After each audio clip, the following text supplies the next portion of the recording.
Hi, friends, and welcome. For those of you who are new here, my name is Kathleen. I am a wife, a mom to two beautiful girls, and a business owner. In today's vlog, we'll be speaking to Nikki, a very good friend of mine. We met a couple of years ago. We worked on various projects together, and Nikki will be telling us a bit more about what she's been up to. Nikki, welcome. Hi, well, thank you. Lovely channel. I love your work. Thank you for having me here today. Yes, oh, it's really good to have you. So, what exactly have you been up to? What does your business do? Okay, so obviously you're familiar with I run a blog called Nickyemmode, and basically what I do on that platform is I profile local restaurants and hotels from a decor perspective. And then over the lockdown period, I've actually gotten an opportunity to sort of relook the business structure. And over the course of time, you will also be seeing a little bit more introductions being done onto the blog with us expanding. But at the moment, it's just a platform that allows local restaurants and hotels to tell us a little bit more about themselves, specifically from a decor perspective. So I'm very particular about the spaces and the places that I've profiled on the blog. Okay. And tell us, how did you go into this?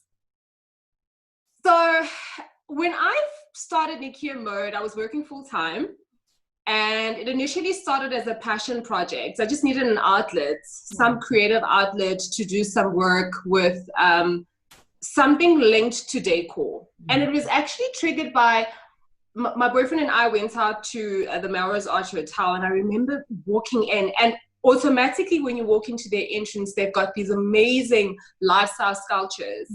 And I was like, this is beautiful. And the more I started discovering the space, I was like, there's a lot of little intricate pieces within the space that are both local and exciting. So it first sort of started there because I was intrigued by how do they put this together?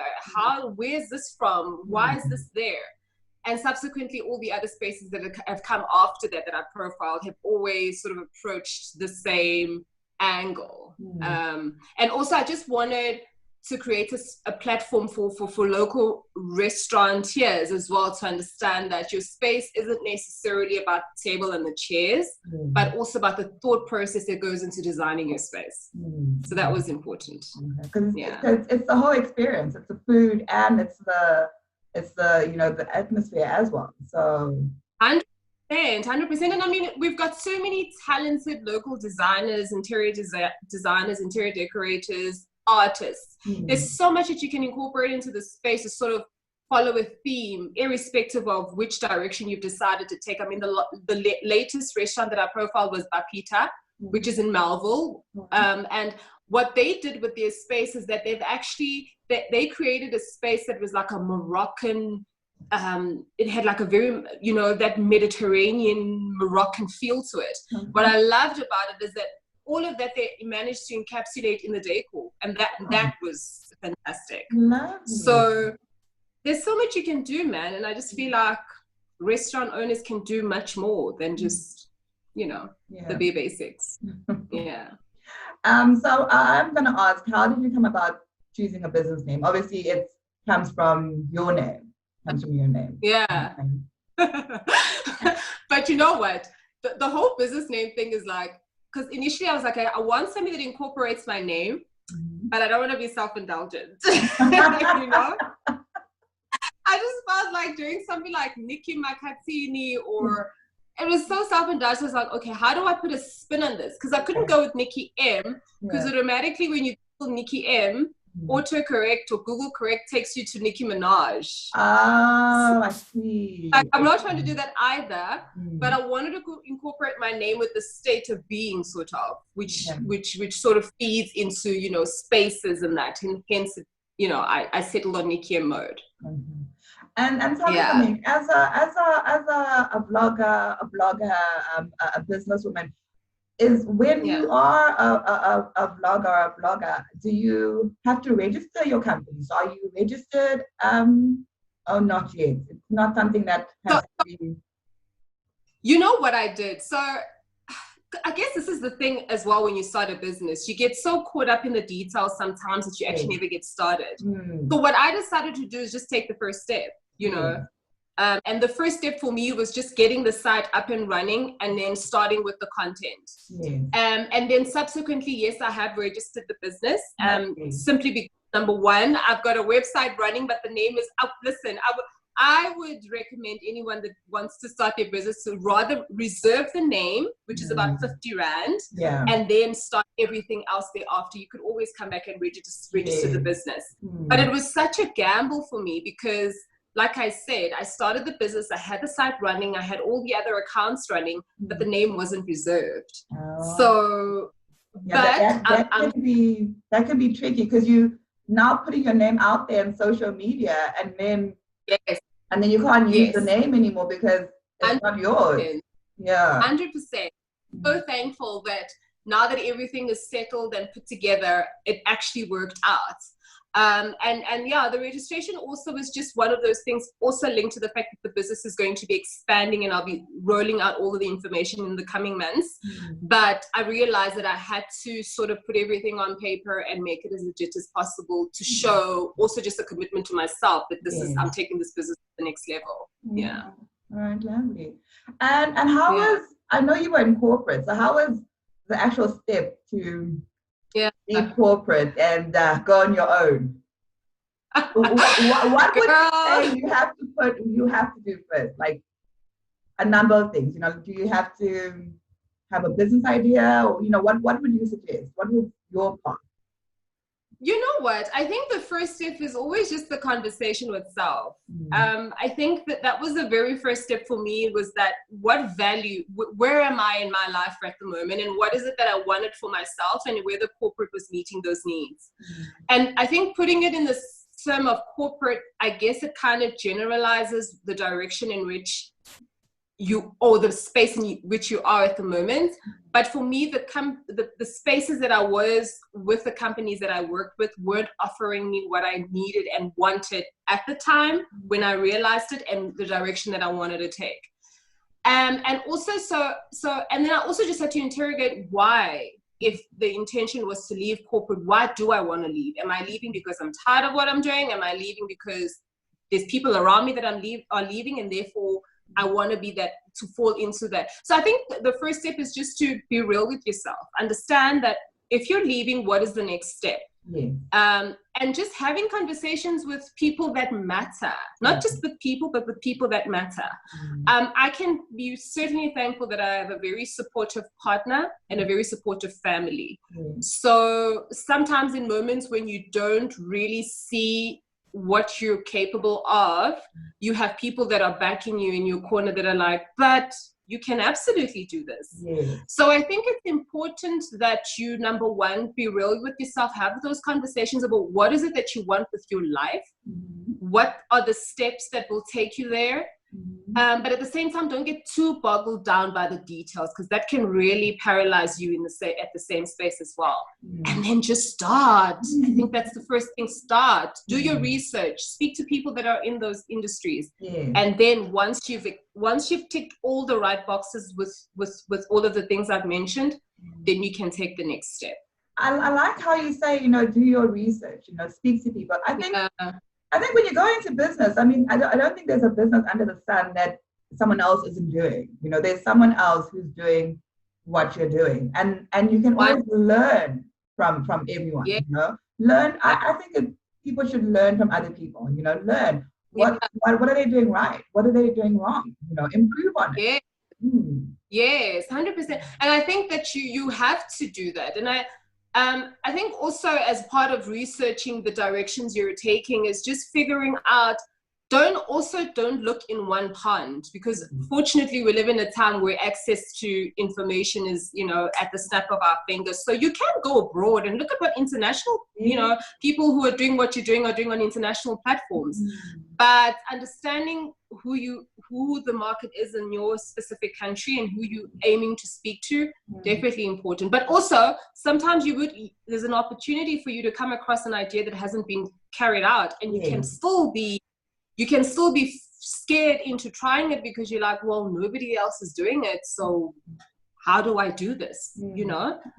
But this is why I think you have to there's a level of guts that you have to have when you've made that commitment to start your business, because every stage that sense of gut will be challenged. Yeah. Okay. Yeah. And what do you like about your industry? You know, what you're doing right now. What is it that feeds you? I think for me, as much as like there's a lot of influencers, I'm not an influencer, by the way, but what I'm saying is there's a lot of people who are doing sort of their online businesses and have built their online brands, but there isn't a particular one that I've come across that actually explores the hospitality space with the approach that I have. I am finding though that when your niche is so specific, you kind of have to web out a little bit, and because what I'm seeing a lot of the times is that people who are doing, say, that are makeup influencers or fashion and style, they get approached by companies in sort of that lifestyle bracket to work with them, but this isn't necessarily what they do. You know what I mean? Yes. So sort of opening your sort of path in that specific industry and saying this is exactly what I stand for is where I'm trying to burrow further into, without being pulled into other directions, because you can fall victim to that, especially when you're such a numbers game. You know, you're like, okay, what else is doing really well that I can tap into? But for me, it's just meeting restaurant owners who speak about their passion and you give the backstory. For me, I think that's what I love the most, hearing more about a space that I seem to be drawn to, and understanding that they actually work with a family who is the only one who does this specific thread of, whether it's a piece, a floor piece or a bed piece or whatever the case may be. So that's, for me, is what intrigues me. Okay. Did you have to study, or what did you study towards this? So actually, indirectly. So I'm sure I'm from Durban. So in my studies, I did a diploma in tourism management, which, funny enough, has sort of, I'm in the industry now in terms of my writing. And then I've obviously done a little bit of TV work as well, and the two have sort of been incorporated quite extensively in my in the blog and the vlog as well. So it's a strange thing how life works, that you could do one thing at one time in your life and then see yourself progressing in another direction, but all of the little crumbs that you've sort of dropped along the way come together, at some stage, and they create something quite beautiful, so but not necessarily, you don't necessarily have to study, especially I think the online space has provided with so much information. You can do online courses, there's so much else, YouTube, oh my gosh, YouTube, so I don't think anybody should be stopped or feel some type of way about not starting their business simply because they didn't necessarily study in that direction. Of course, education is important, but I don't think that should ever stop you. And then we spoke briefly about this, about researching your competition. I think it's something a lot of people don't actually realize that they need to do. How important is it for you, do you think, to research, and when people say, and when I say research, it means, admire or go and see what they're doing right, not necessarily to. I think when people think research competition is a bad thing, and I really don't think there's anything wrong with researching your competition. Yeah, absolutely. I think that's part of your growth and evolution as well, because you can't live in a world where you're so, taken by what you're doing that your blinds are up and you can't even notice what's happening around you. I think your competition also helps you tap into different markets as well and find out how they're doing things differently that can assist you expand. And so, for me, initially when I started, what I learned from my competition was the idea of an aesthetic, of creating something that is so uniquely yourself. Others have managed to execute that very well in, the way that they edit their images, or the style in which they take their pictures, or You know, mine has been in the form, especially with my blog, I write how I would speak. You know, I love having an element of personality in it, because it's mine. I can do with it what I want, and it's supposed to be an extension of myself. And I think that's the other thing about researching competition, is that sometimes you may fall into the ditch of finding yourself emulating someone else, which you can then lose yourself. Whereas when you're in a space where you're creating something for yourself, you're creating a community that is based on your true self, you know, and you have to be authentic. And how else are you going to affect a unique client or a unique market if you're not authentic? You know, and it comes through, you know, people see that, okay, this is odd. I can't quite connect. You know what I mean? Definitely. And how do you go about doing your marketing? How's that? Is it all social media, or is it on the phone as well? I know. So what I would do is, most of the spaces fortunately have their own platforms as well. So once I've written my profile on them, they then share it with their platform on their platforms as well. That's the first part. The second part is social media. Hence, I'm so pedantic about images and that. Initially, when I started the business, I was working with Busby, which was the holding company for Topshop and a few of the other beautiful brands, and they were dressing me as well for my blog and for my profiles. So then a lot of the images that I took were shared by those platforms as well. Your images are beautiful. Do you have a photographer who does them, or do you?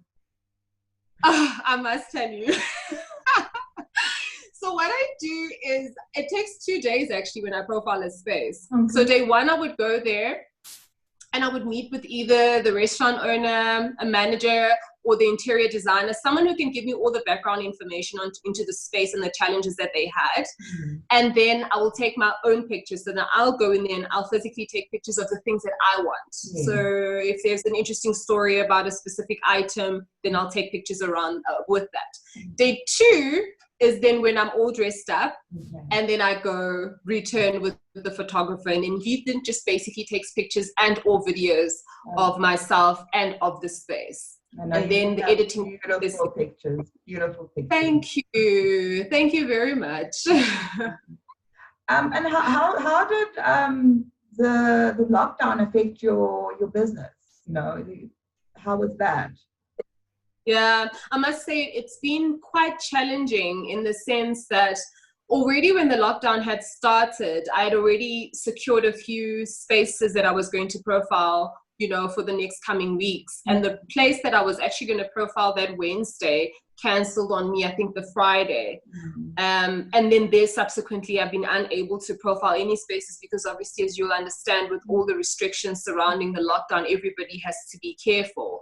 And so they also needed to take the necessary precautions and shut down their spaces for the time being. And unfortunately, the other sad part is some of the spaces that I've actually profiled before have not survived the lockdown, which is even sadder, you know. But for myself, like I was saying to you initially when we started the conversation, it's given me an opportunity to sort of just sit back and look at the business itself and what other ways I could expand it and grow it in order for it to not be affected as much as it's been.